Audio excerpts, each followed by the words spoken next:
Are you going to start? Hello, Dan. Hi, Hugh. We're inside again. We are. We're inside. That was a lovely walk, wasn't it? Did you like that? Yeah, I did enjoy it. Honestly, thank you. Do you know what? I did enjoy it. I do have another friend as well, and he came down to follow. Two. There's two of you. Yeah. Two of you that like spending time with me. Lucky lads. He came down the following Friday, and I took him on the long walk. Oh, was that not? Yeah, he was a bit more agile and younger and maybe It's overrated, that stuff, mate. Well, yeah, we did like 12 kilometres on the second one, yeah. I enjoyed it. I mean, I like looking at the golf. I'm not sure if I would do the golf, but I enjoyed the Atlantic Wall. Yeah, that was good. And the fish and chips was excellent. Fish and chips. Yeah. And I haven't actually was a really good fish and chips, wasn't it? I haven't had a drink, also just so you know, I haven't had a drink since January the 3rd or any illegal things going in my body either. So illegal. How do we say that? Illegal? What a fucking idiot. Anyway, moving on. Today we have Felipe. Felipe. Are you going to say his whole name or are you going to save that until he gets here? No, I've been practicing, Dan, and it's in my notes. It's called pronunciation. Felipe Serradourada Guimaraes.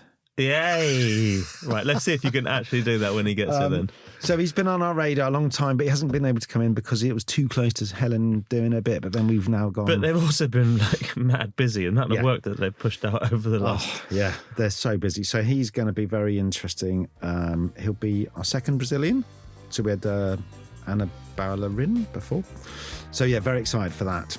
I think he's... Yeah, it should be a good one. Should we go and get him? Some good work to go through. Yeah, lots of good stuff. Tesco's especially, and Burger King. Let's go. Right, let's go. Felipe Serradourada Guimaraes. Bollocks! He got it right the first time when we weren't recording. Yeah, no, it's good. Pretty good. Welcome to Behind the Billboard. Thank you so much for coming on today. We know you're busy at BBH. It's always busy. But it's only over the road, isn't it? So we'll get you back. We're on an hour schedule. Dan's looking at me quite sort of like in focus. I'm hiding the clock from him so it doesn't make it too intense. That's fine. I won't. So we're going to go straight in with some 3 Felipe facts. Okay. So the first one we've sort of come up with. Felipe is the only creative ever to go from being on placement at BBH to becoming the ECD at BBH. Is that true? From what I know of, yeah. Do you get a badge for that as well? No, but I'm going to ask for one. Yeah, you should. I was like, it's a good bit of trivia that I'm like, I need a blue plaque or something. Yeah, exactly. No, that's a really good point because you go, oh yeah, I was at placement here, and then they dick me around, and you always end up somewhere else. But and also you've worked there virtually ever since. So fucking kudos for that. You've won awards at all the major shows, 4 Cannes Lions, 5 D&AD pencils, golds and silvers, all the other great ones. You're a creative director somewhere else as well. For London fashion brand Cloth Surgeon, designing, art directing and styling the last 6 collections. And I don't know if you know, Dan, he's promised to do the Behind the Billboard spring collection. Oh, perfect. Yes. Yeah. There we go. Absolutely. So new hoodies, new lightweight hoodies. First time I hear it, but it sounds good. yeah. So how are you? Tell us what you're doing at the moment. Anything exciting in the pipeline? I'm sure there is. Yeah, I was saying there's lots of good work in production. I feel like all of the brands at the minute have something that will be very different, very exciting coming out. Big promise over there. Okay. Don't worry, you don't have to tell us anything. No, I can't. No. But it does feel that like there's a lot of stuff in the making. So hopefully once a month we'll get a banger out. Lots of good billboards, posters. Yes, there is a big poster campaign coming out for a fashion brand. Oh, excellent. Yeah, very different. Probably like in terms of the talent that we're using, probably one of career highlight type thing. Excellent. So, yeah, very exciting. Well, look, we'll keep us... when can we look out for that? I think it's May. Okay. Yeah. Or we'll find it or you find us. Yeah, so I'll send it your way. Yes. So we always like to start the show with the billboard at the end of my street, and I think you've got a classic for us. Oh, we haven't got it in the deck, but you're going to tell us. Yeah, it's really quite embarrassing because it feels like some sort of like plug that I placed, asked the media agency to put my own as hand long as you weren't wandering around the streets looking for it. No, I can show show where I live and show where the billboard out is. It's the latest Tesco. It's not a little thing, it's everything kind of campaign with a massive blueberry. So it's nice to see it on the way to work. Yeah, it's great, so I don't mind looking at it. Do you still get that little kind of twinge when you see your work in the wild? Fully. Like, oh, yeah. It feels weirdly like the first time. Like you get this kind of like, oh, I make stuff and it shows up in places. It's pretty special. I think that's what's great about what we do in the outdoor world. It's like, it's in real life. It's not, you're not scrolling through Instagram seeing stuff. You're out and about doing something else, and that's mine. It's sort of a little bit of a jolt. Oh, yeah. Pleased I insisted on not having like 2-3 end lines, just the one. Yes. And you can see it and like scrutinize all the little wins, and you're like, yes, that's that size, and it's that thing, and that stain. Yeah. So it does feel pretty good. I was in Manchester the other day, and I saw the McDonald's, the latest stuff, and it's fucking amazing. And that it's exactly as it is, how it's shown around in, press releases and people's portfolios as it is on the poster. It's just no end line, no logo, no website, no hashtag. It's just like the thing of the burger, the breakfast burger with the hash brown put in. Yeah. And I'm going, wow, in the old days, you'd have to cheat like fuck, get it to run once somewhere. Yeah. Those guys are on fire. There's certain brands at the moment, which we're going to come to, doing that really well. And that feeling of seeing your own work in art is the same as your first billboard, which takes us to the next. It does feel the same, weirdly. Like, obviously, that excitement of getting the work out. So what was your exciting first billboard? You know what? It was an ad for Audi. That's all right. Yeah. It's a good brand. And it basically, the whole idea was about the fact that the car was like intelligent and it gave you stuff before you kind of needed. So we kind of put the answer before the question. So it was a shot of the car and it just says yes, and then the question after, which is like simple and smart, but then obviously 100 T's and C's, all the things to explain, and a massive shot of the car, and then you kind of ends up becoming a little bit like a brochure. But idea-wise, it wasn't. Have you got do you got a copy of it or not somewhere? I'll try and find it. I was saying it's like when the internet gets rid of your work, you kind of feel like maybe it shouldn't exist, but I'm not offended. Well, I'll find it. Pre-internet is good because no one could find you if you'd done a dog, and now people can like find stuff. Yeah, I saw this of yours the other day. Yeah. Oh right, I thought I'd destroyed all evidence. Yeah, and it's always the shit bit of work that's everywhere. Oh yeah, no that. Actually, I'm not going to talk about a campaign I did because it was so bad. Audi have kind of been omnipresent on out of home as well, haven't they? Every time they really have embraced posters and billboards. Like even from when I started, like there used to be, especially on Audi, it was like 2 briefs. There was like an out of home brief for the same campaign as well as the film. Oh right, okay. So there'll be someone doing the A6, and you go, they're writing the film, and then there was a full out of home, and most of the time it wasn't like a matching luggage type thing. So you did go through a lot of out of home. And I think even in the last, we're trying to bring that a bit back on Audi. There's a few more bits like the tiny car, and there's a few more bits coming out to try and bring that heritage, but also just the automobile sector is just fallen off a cliff when it comes to advertising. It's really Audi hard. kind of like spearheading that kind of feels nice. They, I remember they were the launch partner for the Waterloo motion screen, the big widescreen, and it was Grand Visual doing all of the smart dynamic stuff for the dashboard, and it was how many coffees served in Waterloo and all that stuff.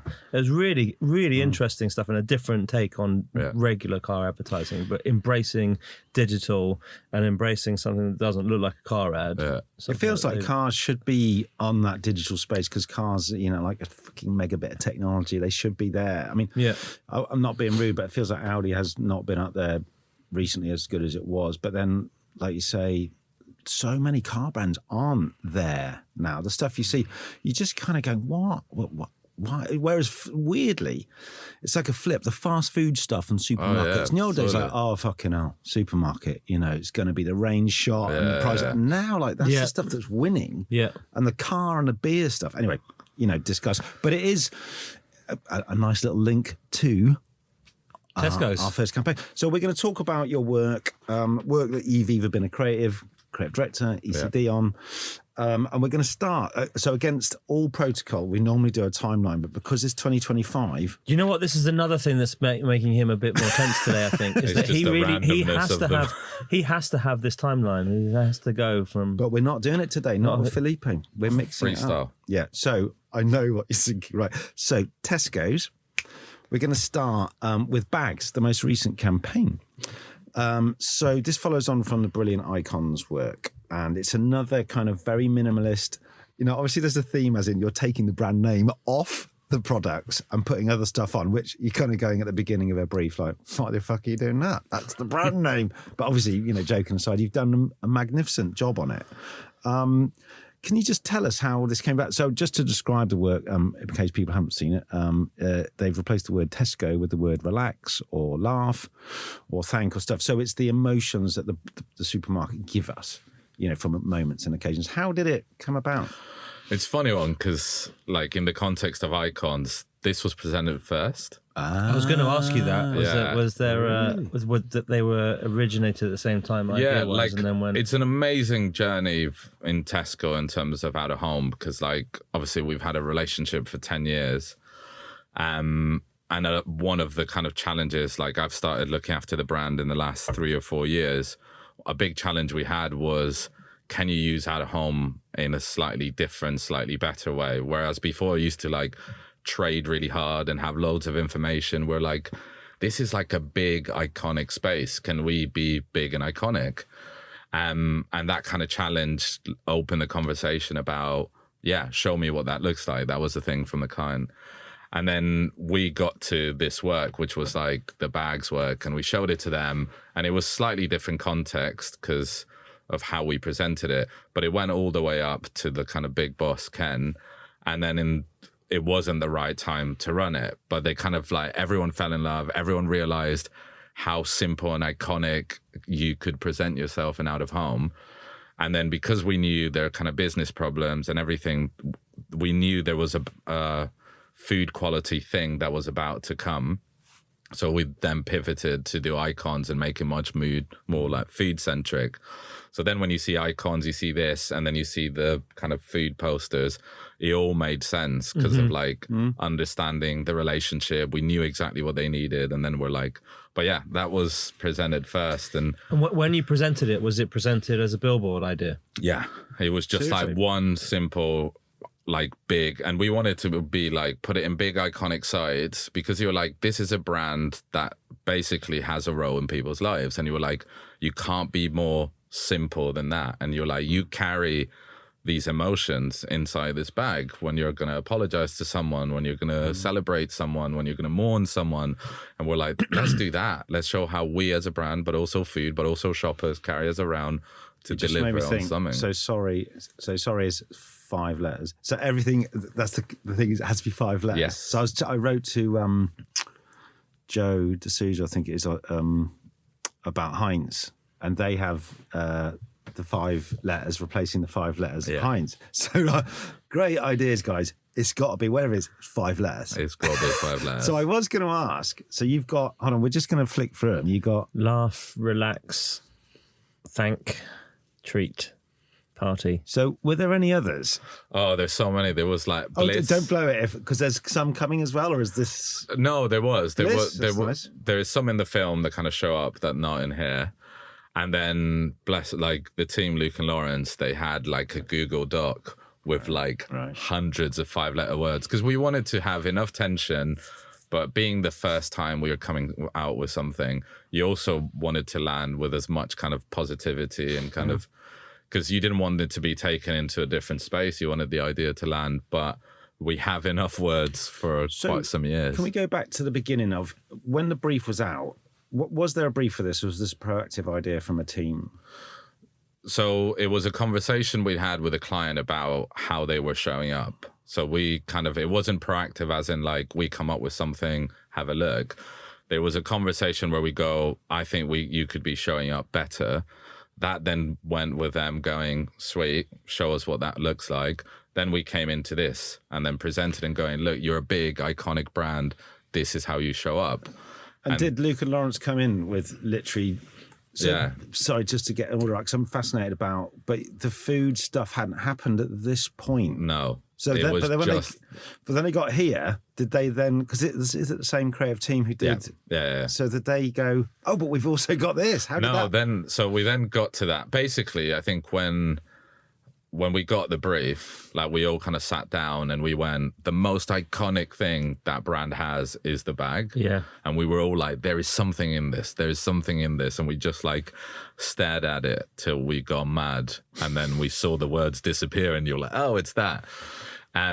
But then we kind of went, okay, there is just something really interesting about a brand lending their logo to the people, right? That as a concept, you go, that feels like it encompasses this, but also the food. Like, this is what people are going to the store for.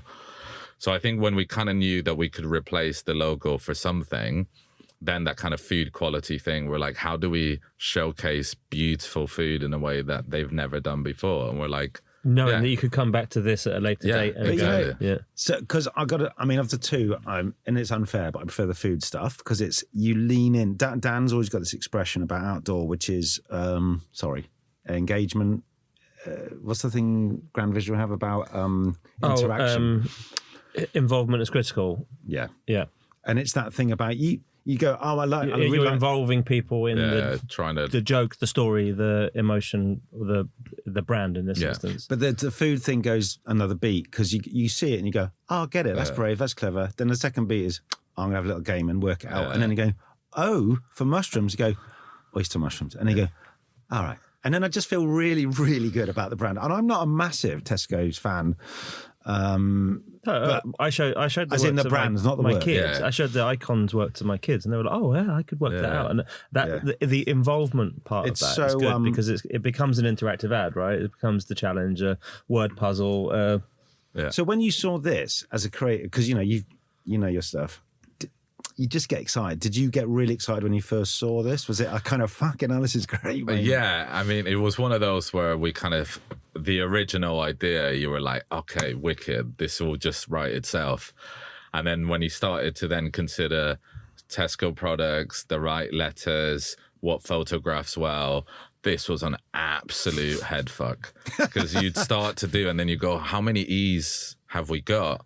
And then you start to realize that food with the letter E is near to impossible. Yeah. And you're like, okay. And then you go too far into a space where the E is not a word that people recognize, and then the thing breaks. Can I ask an obvious question, but maybe the team came up with it and then they say, oh, that's not available in all stores. Does it have to be available? No, that was fine. That was fine. Yeah. It was such a bit like a brand statement. It wasn't trying to flog stuff. Okay. They just needed to go, does Tesco have it? Yeah. That's the only kind of rule, because all of this is actual Tesco food that we actually shot. Because there was a moment, obviously we did like mock-ups and things in the beginning, and you like realize that, oh, theirs already comes sliced, or this doesn't come in that shape. And then you start to try and figure out, when you got to making it, then it was an absolute head fuck. But we got there in the end. Tell us why the head fuck, because you're trying to, like, we're basically, like, most of us in the team are art directors. Like, I'm an obsessive OCD type art director. Never spotted it. No. So when you're then going, okay, these are the words, so you then put all the food together and you're like, they're all round, I don't like that. And you then change the shape and you're like, wicked, this looks amazing. And then you do the next one, you go, oh, that doesn't look as good. But so I need to get the orange, the tangerine from there. And you're like, oh, but now it all looks green. So it was like, to get it to feel so loose, it was near to impossible. Was there... Because I used to work in a team with Adam, and he wasn't, nothing against it, but we'd always go down to design quite quickly because we weren't really art directors, right? So in this case, did you have art directors and the BBH design department involved as well, or we've got a WhatsApp group, and especially for that project, which was Liam Thomas, which is my head of design, Miguel, which is DD, Luke and Lawrence, that were the team, and me. And it was just like constant, just like spinning around, being like, what about this? What about this? So it felt like a little mini agency in the WhatsApp group trying to figure out. That's fun. How many did you, because obviously there's 4 or 5 that should have been PR'd. Oh, originally we kind of started with like meals. So you had like a breakfast one and a lunch one, a desserts one. Okay. And then it felt a bit tight. It felt a bit stiff. And then you're going like, fuck it, loosen it up and put random stuff together, because that's kind of cool. That is how people shop as well. They go, and then we were like, so we started there. We did like 7 to 10. And then we got to because also it's like, from when they sold it to when it needed to go out was like no time. Fuck. Yeah, and then... I can see why you did the breakfast thing, because you could go, let's make them time sensitive, breakfast, lunch, dinner, 24... But then, like you say, it's just looking a bit... It felt like it was trying a bit too hard. They're so fresh. I never knew this, because they just look... Wait, they're sumptuous as well, aren't they? Who shot them? Is it different photographers? Will Cooper. Okay, right. Yeah, like he smashed it. He was like, we were moving Tesco into this slightly oversaturated, shadow, dramatic kind of food space. And I usually shoot with Jonathan Gregson. I feel like I shouldn't be giving away my photographers. No. But then Will was like someone that we kind of had and wanted to shoot for a long time. I was like, bro, I've got this thing. And he was how like, many? Yeah, let's do so it. did you shoot? Sorry to go on. Did you do? Was there? Because I haven't seen online. Was there any kind of tickering stuff online? No, you know what? We tried, but it felt fake. I think that was the thing. Is like there is so much that went into that for it to feel like real food on a page. That the minute we animated it and it changed, you kind of lost connection for it being like it's a fried egg I want to eat. Yeah, and it became like this thing. Has it been entered into any awards yet? It's not. It has been entered, but nothing's like. We got shortlisted for that and bundles for the Andes. That was the first thing we've. Okay. So we're still waiting to see results. I mean, it's such a. You know, you just do interesting work, right? But it'd be great if to see it awarded. I certainly. It's quite interesting for iconic British brand that is Tesco's. It won't always do well at international awards, will it? But I was surprised because like the Andes is like an international thing, and it was fine. So now, obviously, I don't know if it'll win, but that's a good question. I was surprised. Like, obviously, there's been work before in terms of like Ramadan and Voice of Checkout that kind of has put Tesco in true. that kind of Cannes world.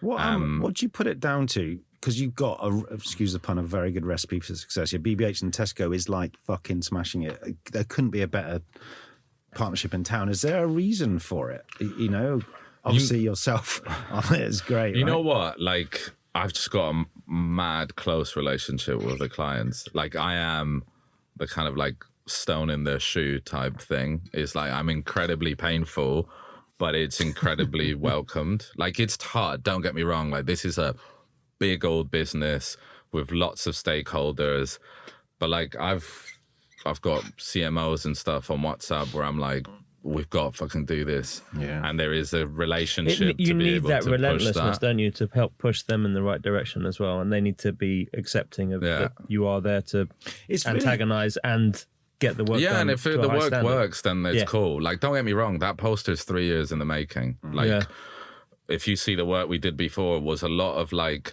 getting the photography to the right place. Like, before, the work wasn't shot top down. So like there was some work we did for Value, which was called That's True Value, which is like very recipe heavy, price, all the things. But if you put next to each other, you go, oh, it's being shot top down, it's the same lighting. So it kind of, you solve that conversation. So when it gets to shooting that, it could end up looking like that. You're not having a conversation of like, I want to put the food here. Yeah. We would have never got to that if we hadn't done 3 years of like slowly getting them onto it. I know it's called Icons, but the work is iconic now, and it's obviously, I'm sure it will do well at the awards season. With going back to the bags, is, you know, because again, it's an iconic picture. Are they going to make those bags and get them out there in the stores? In stores. And people? They're already in stores. That's so when great. they launched, they were in stores. I think there's those 5 bags that are on those posters are in store, and you just like, I have a picture on my phone. You just see people walking around with like, such a cool sorry and stuff. Like, that was the thing is, I'm with you in terms of the other one feels like there is more kind of like reward in terms of a poster. The first one felt deeper. Like there was this like big sense of a brand and a genuine relationship to people where you go, people just carry your brand non-stop. Like I went on holiday and I was in like Greece and there was a Tesco bag with someone's cozy in it. And you're like, this is people that are happy and you're a big part of their life. So you said having to show that felt like it had never been like, because that whole thing about the bag for life now is that it can be used not just for your shopping, it's used for your swimming stuff and taking stuff on holiday. You said something earlier about give the logo, the brand to the people, which is a really lovely expression, because I think, what is Britain's best loved supermarket? It veers, I reckon, between Tesco and Sainsbury's and Waitrose. I don't know, whichever one, but it feels like Tesco has been... Lidl now, isn't it? Lidl, yeah. Anyway, right. Okay. On that note, let's move on. So let's go to Burger King. And we're going to talk about grill lines. So you've done some great work on Burger King at BBH, so we can't do it all at that time, but we're going to talk about 3. I think this one has been a bit, I don't know if from our point of view, it's gone a bit under the radar, grill lines. Because I started looking at it when I was researching and thinking, fuck, this is good. Like really different, slightly different. Stuff in America is like things on fire and burnt stuff, and you go, "Oh, got it." That's the kind of equity of the brand. Yeah. But then this I'm just going to describe it. Our trademarks, as trademarks go, ours are smoking. So that's a kind of launch line. It's these brilliant grill marks, beautifully brought to life in this sort of graphic poster, and there's just loads of them. How did you come to this? Did they say you've got to do something to do with the heat and the grill, or did you come to that and gave it to them? The thing was, like, it got to a point, like, Burger King's such an iconic brand advertising wise that you're right, America had just basically set on fire in every ad. And I think for a lot of people, they don't really know what that meant or what it caused or is it better. And I think we all kind of like this insight that you could basically open a burger, and if it's got these grill marks, it means it's done properly. And if you then opened another burger like a McDonald's or a Five Guys, that wouldn't have. So it felt like a stamp of approval, seal of quality, and we're like, that sounds really interesting as an insight. Not far away from like setting things on fire, still the same kind of idea, still the same brand, but it could manifest slightly different where it kind of meant something. Yeah. And we're definitely. And we're like, those marks, and we're like, oh, there's always, especially when we did like food photography, there was always 7 of them.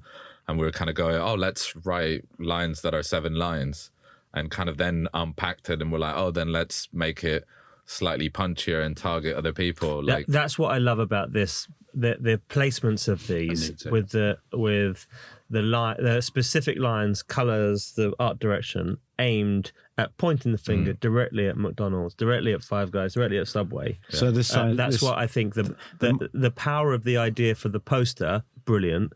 The power of the idea of the poster and the placement of it makes it. Let me read this one. So by McDonald's it says, it's very, very funny line. Only a clown would forget their lines. It's like you said, it's fundamentally a great it's a great idea and it's really well brought to life and it's hardwired to the brand as opposed to, hey, it's just stuff on fire. It's like, exactly. That is a bit random, isn't it? Really going, just like a seal. It's like the Adidas thing, the 3 stripes.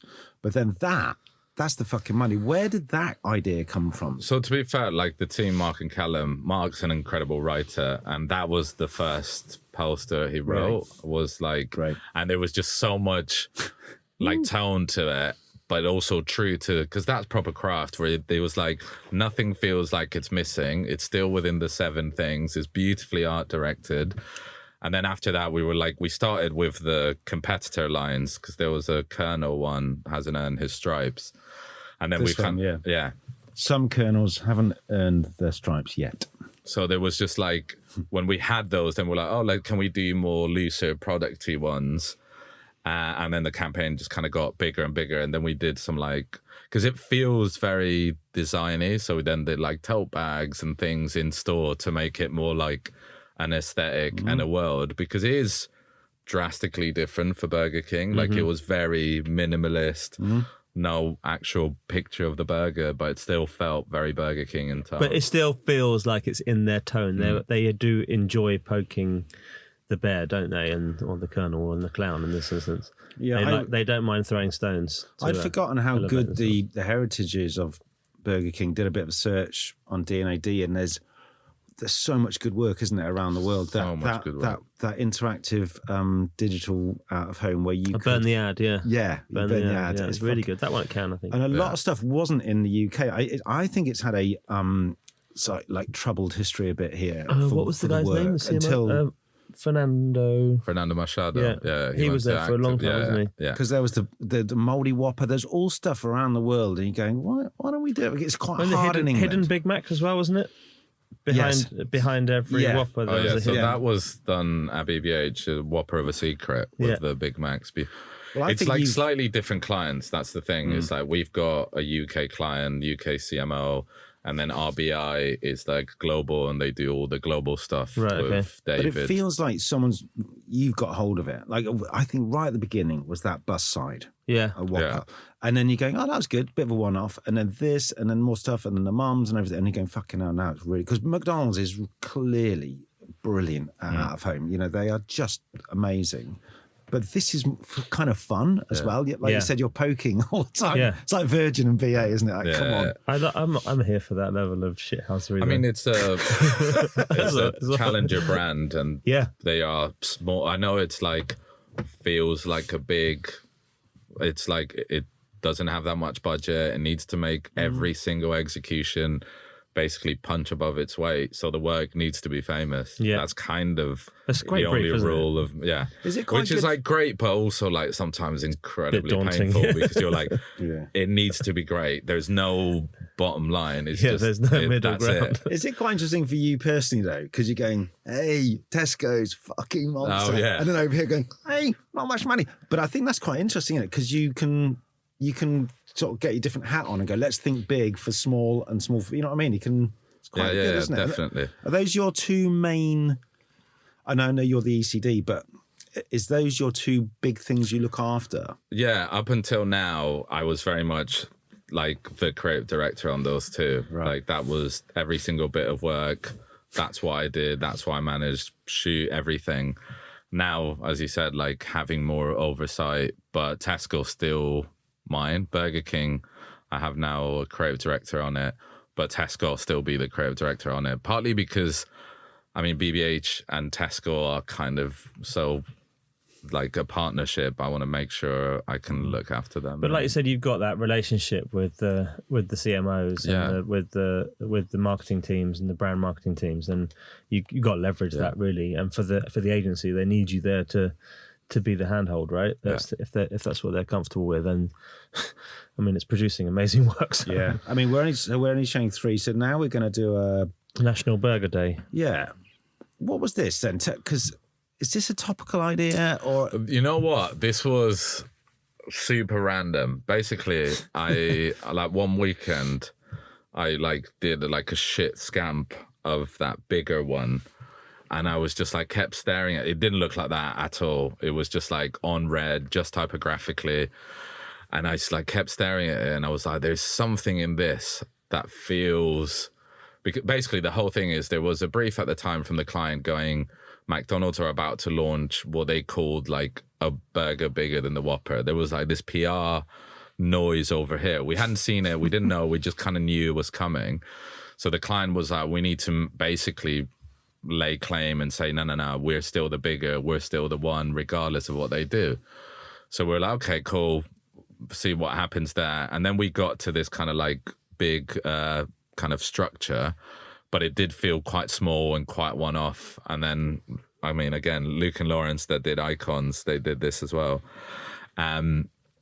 I then gave it to Luke and I was like, mate, there's something in here, just like figure it out. And then slowly it kind of became bigger where we could just basically say we were better than McDonald's, full stop.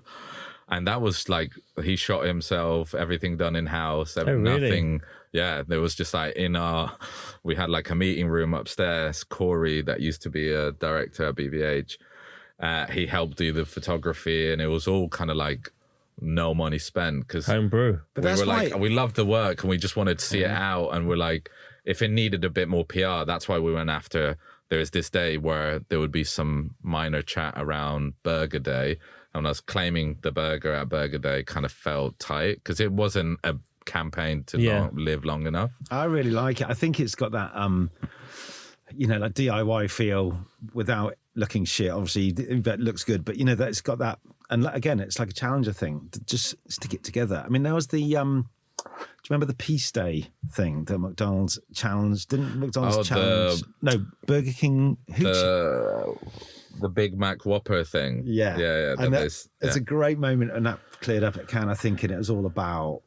Like they wrote to them and they wouldn't get involved, and it was all. But it's things like this which you have to be on your case, don't you? To be, if you're a challenger brand, try and find those moments to kind of like Dan's saying, poke the bear and see what goes on. But they're beautifully put together. I like them. Okay, bundles of joy. So we're still on burgers. We're going to talk about mums and burgers. So we did touch a bit on this with Helen, but not loads. But so we'd love your point of view. I mean, so I got to say again, so I saw this and I went, well, what's going on here? I'm not sure about that. He actually texted it to me. He texted me a picture of it and he said, do we have an opinion on this? I went, yeah, it's brilliant. Because I was like, no way. And then, because my missus, so it's all down. So we've had 2 children. The insight is different. And my wife had, my wife's very conservative, very sweet, quite petite. Didn't really have that much issue with having a baby, and had a piece of toast. So I'm like, brown toast with marmalade. So then I think I speak to Dan, I speak to Dave Masterman. So Dave Masterman said, oh yeah, no, my wife had a full pizza and something else. And so I was like, and I asked someone else and they went, oh yeah, my miss. And I was like, oh fuck, I've got this so wrong. Because I'm not a woman who's not had a baby. I know you think I'm a bit feminine. So how did it come from some research? And was it the food? You know what? It was like food fulfillment, right? Yeah. So the mad thing is like that, basically that got sold on the shoot of the food filming campaign. So like it was a mad thing. We were at dinner and kind of that conversation came up and the clients started talking about, because we moved the brand into this like total satisfaction space, then this kind of insight, because like she's a mum and she talked about having tea and everything. And we were like, there's something in this much more now that we kind of positioned the brand into being a satisfaction space. So we then went, like, okay, let's take this on. Let's take this insight. Let's say where we get to.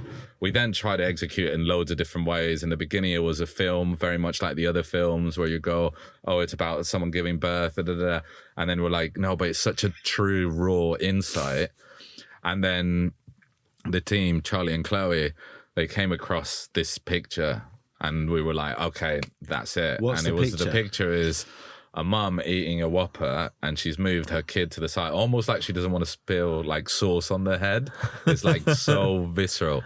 But the mad thing was we went, that's it. Let's see if there's more. We looked for more. There was more pictures. But this one was kind of like the holy grail in the beginning, because when we did like some quick research, but then she wanted 100 grand for the picture. Oh, really? And we had 80 grand for the whole campaign. Oh my God. And we went like, oh, okay. And we're like, that's it. Dreams are over, finished. Like at the time we were like, we can't make this. Like we can't. And then we had loads of conversations of going, what if it's just her and it's one picture and we pay her the whole 80 grand and then we'll figure out the rest. Oh my God. I didn't know that died like 3-4 times maybe. Really? And then we then found someone else, like started negotiating, and then they were like well up for it because it felt kind of like very powerful. And so then we had one person say yes, and then with an someone else said existing yes. image. Yeah. And then everything, like all of it, like shot from partners at the hospital, kind of done. So we then in the end had like 6 or 7. One or two. One was 100 grand. The other one dropped off because we couldn't like do all the legal bit in time. But then there was some like internal madness where they then weren't going to make it anymore. Like I lost so much sleep over this work because we all felt like we had something, right? And like everyone worked so hard to get this to feel and stay as true as possible. And to see it kind of like be resuscitated and then dead and then come back. But there is a genuine authenticity about it, right? Because these are real women, real burgers. Partners have taken the photos. Yeah. I think that's the thing. It's almost shot on iPhone-esque, right? Yeah, definitely. It's so it's just so arresting on every level, you know. And I'm pleased I had that reaction because it's like, wow, you can still be fucking stopped because you know, been around the block a bit, seen loads of stuff, kind of go, wow, that's different. Yeah. And everything about it, like you've just said, makes even more sense now. I just want to call out the teams actually. So did Junior Creatives, Joe Williams and Alex Goddard, and then Charlie and Chloe. Did all of them sort of variously have breakdowns like yourself? Yeah, like Charlie and Chloe were like the team behind it. I think Joe and his partner, they kind of like helped out, found some images. They were like, yes, but Charlie and Chloe was like their baby. But yeah, very good. But I suppose that's what you're paid. I remember Rich and Andy said to me once years ago, I was so naive. We would go, Richard Flinton and Andy McLeod, show them our book, and we were really angry, hadn't made all of our ideas. And they went, yeah, you got paid to see 90% of your work never happen. And we went, huh? And then it was like penny drop. And then, after a while, I go, okay, we like that. Yeah. So it's horrible, isn't it? But it really is. And it's one of those things. It's like, the funny thing is so much of that work now that I see it at one moment, like either didn't exist, but like we all see it, make the mock-ups, have the idea, then you present it and then it disappears. Yeah. And like the best work is like trying to keep it alive. So much of that journey. How do you do like, that though? How do you keep that on the, let's say it's gone away for a while. How do you bring it back up with the client? You go, hey, you remember that work I presented? Like if it landed well, it's all about timing. Right. Like that's the one thing. And like Alex said something really interesting, which was like, he was like, now you're in a place where you need to be air traffic control and figure out when things land. And I was like, Alex Grieve. Yeah, Alex Grieve. And I was like, oh, that's such a amazing way to look at being a CD and being an ECD. It's like everything's still up in the air. Yeah. And it's not a question of like they're going to disappear. It's like find the right timing for things to come in. And it's like Icons was true testament to that. And Bags was the same. It's like, they loved it. It's right for their business. At what moment in time can you have that conversation, which is not a hassle? Because the worst thing and the worst reputation we get as creatives is that we force clients to do shit. We don't force them to do anything. We help them kind of see the thing, but I've never forced my client to do something that wasn't going to do something. One thing I was going to say earlier about Tesco, and because I've worked on the co-op, and I remember thinking, wow, so there's like about 5 different opportunities minimum of getting work out, like for price and heritage and all that and brand. So it on Tesco's, it's obviously a big thing, but also maybe like Burger King a bit. You have these strands where you do get opportunities to do something fucking amazing or not for that bit for that. And McDonald's do it well. And again, I think in the old days, it'd be like, oh God, that's just the retail below the line stuff. Let's not bother. And now it looks like at every opportunity, it's an opportunity, right? Isn't it? I think there's a real art form in that, though. I think that's a good bit of advice from Alex about air traffic control. Oh, it's brilliant. Because it's good work. Yeah. It could land, but it's not the right time right now. It's still whether we've got to change something else with the brand, we've got to change the way that we're photographing the next 2 campaigns before we land this one. Whatever it is, I think it's a good bit of insight there because it means that work doesn't die. Yeah, he's been around the block. Good work enough. Doesn't die. Yeah, like great mentorship in that sense of like making our work feel less disposable was like a massive thing. And I think that means it's like shit I love is in my office. At one point it will be out in the world. I don't know if it'll be 10 months, 10 days, 10 minutes. But hopefully I'll get enough of them out. Right. We're going to leave the burgers behind, and sadly we can move to football. We're going to talk about football, which is a very, very sad subject for me and Dan. I suppose my weekend has been worse. That you won, so we lost to you as well. Spurs won. Yeah, we beat you last week. So we're nearer the bottom. I think it's the nearer the bottom I've ever known my team. I did support them when they went down. Just want to say that. Anyway, and of course we're now going to cry now, isn't it? We're now going to talk about Paddy Power, Felipe, and this campaign about shirts. And I'm just going to read it. The sort of line is: "The shirt's not just for Christmas. Please gift responsibly." And here's the killer line: "Don't gift your little one a life of pain and suffering," which is sort of what I apologise to my kids all the time, right? I'm a Spurs fan. My dad was a Spurs fan. He apologised to me. He goes, "Sorry, you're in for literally a lifelong pain and suffering as a Spurs fan. We're very nearly there and then epically fail." Do you know? And my kids, why are we Spurs fans, Dad? And I'm like, I'm sorry. I just like. There's a writer. It's graft. This thing is hard. There's a very good writer for The Guardian called John Crace. Do you know him? He's a fantastic character. He's actually, weirdly, he was a heroin addict for about 10 years. Brilliant journalist. Now, you'd never know it. He's written books about what he's been through, but he does the sketch of the Commons, what's going on. He does a week of it. And he's also a Spurs fan. So, and every time I read his sketch, it's all very well written. And then it goes, so another terrible. So he just regales what's happened. And then he says, the other week he said, it's so exciting now because I can genuinely see a chance of us getting relegated. So there will be some jeopardy, as opposed to it just being shit, but nothing really, never going down, So I thought thought that was really interesting. So as a United fan now, I'm going to grasp that nettle, and the relegation battle's coming up. Anyway, so sorry, we're looking at a Man United stadium, and there's a poster strategically placed in front of it, and the headline says, "Wearing may cause misguided entitlement," and that's of a United shirt, and then underneath it, a shirt's not just for Christmas, it's for life. Paddy Power. So it's a brilliantly observed, pretty acerbic jab at United. Who wrote these? That's the thing. I feel like there's some. It's the same team, Luke and Lawrence, that did Luke Icons. And Lawrence, guys, you're great creators, but you can't be saying that. But like, the mad thing is, like, there's so much more. So that says 100% mid-table material. Well, I'd say low. I mean, I'd say the time, lower. But like there's like basically every single bit on that label has a dig, and it's just okay. So let's just move away from United and go to Newcastle. Authentic sport washed material. I mean, it's so close. It's very Paddy Power because it's right close to the bone, isn't it? I'm always intrigued by these sort of things. Do they have to go? They don't show anyone, right? They just run it. We just had to not. Logos. Yeah, that's it. We tried to get like some creeping crests here and there, and it was a full no. And I was from like, the brand. Yeah. I was like, where's the line? It's obvious who they are. Might as well put a little bit of gold showing, but.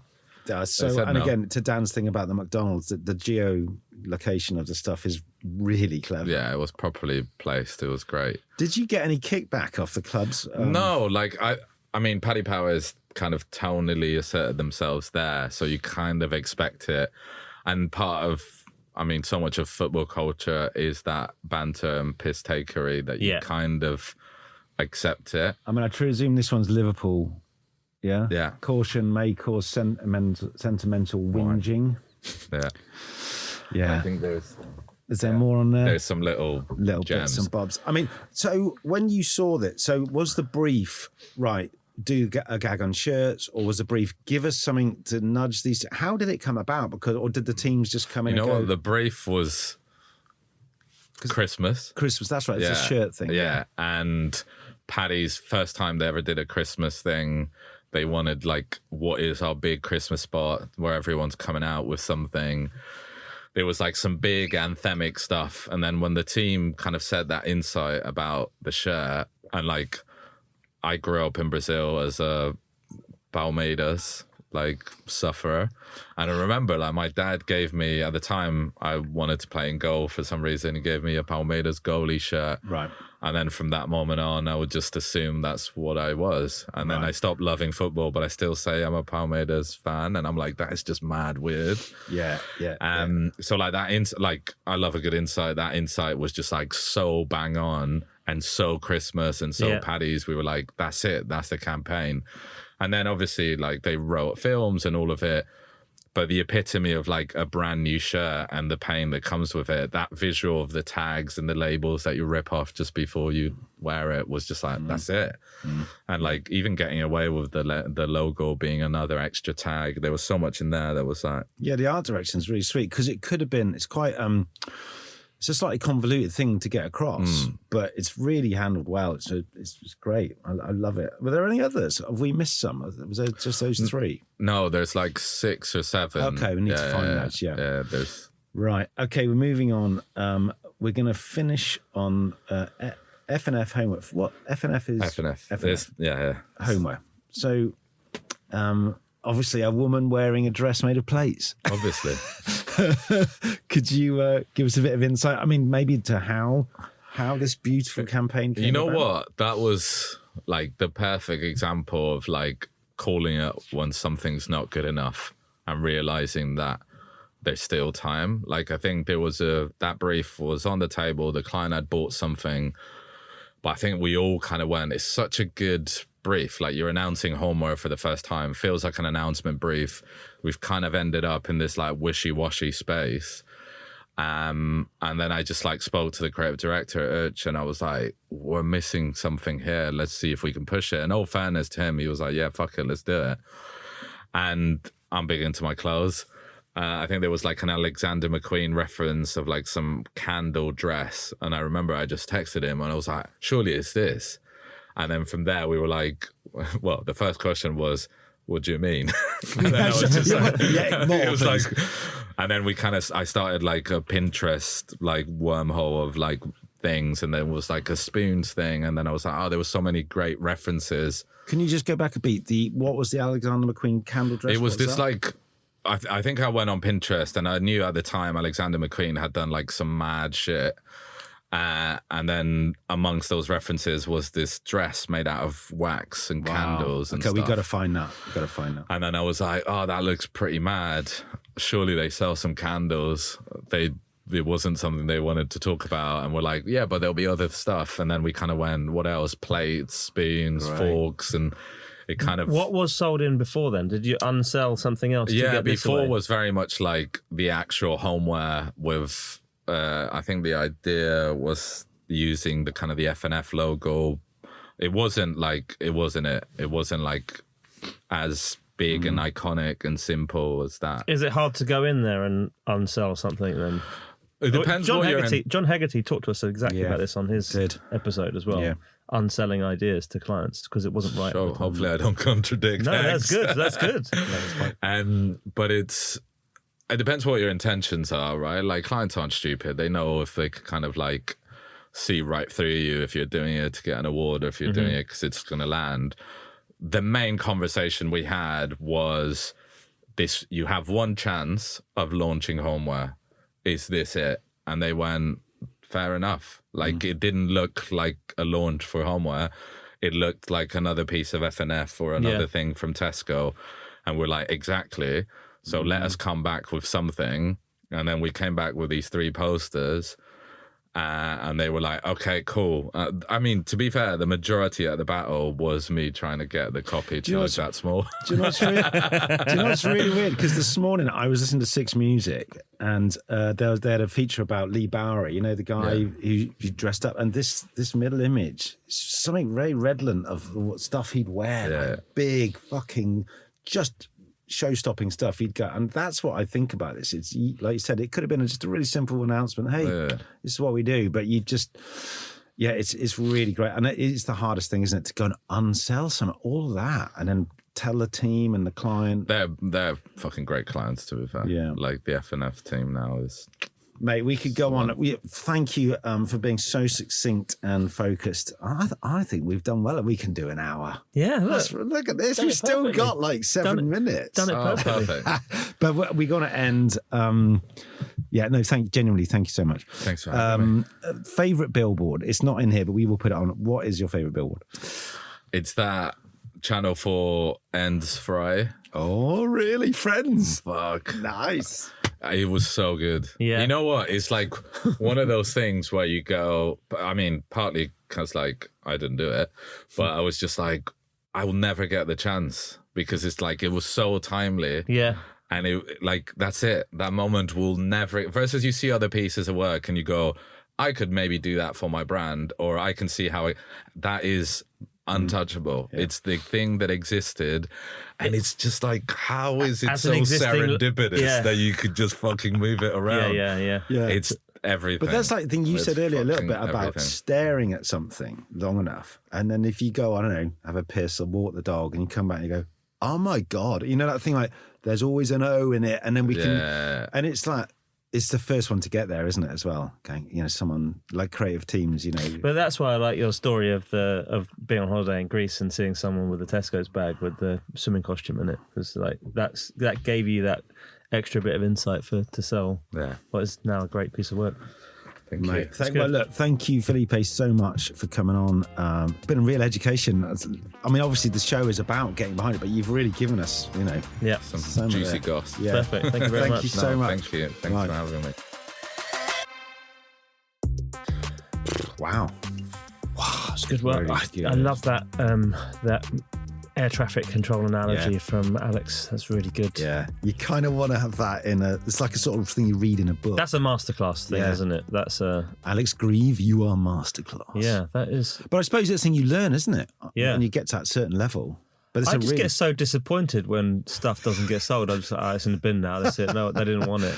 But it's also I'm not good at just going, so I'll hold that back for But it must be years. to do also. It's disposable. Yeah, if you have a decent client there, they'll keep all the planes in the air. If the other ones just go no. But I think it was fascinating. He was incredibly just open, wasn't he? And great for sharing stories and honest. Yeah. Real breath of fresh air.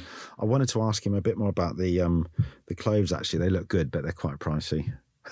What the cloth surgeon stuff? Cloth surgeon project. Yeah. I could get you maybe a pair of pants off it for Christmas if I start saving now. Anyway, great. Who do we thank? Thanks, Dan. Thanks you, Hugh. Well, we don't have any sponsors to thank at the moment. Which brings me to a question, Dan.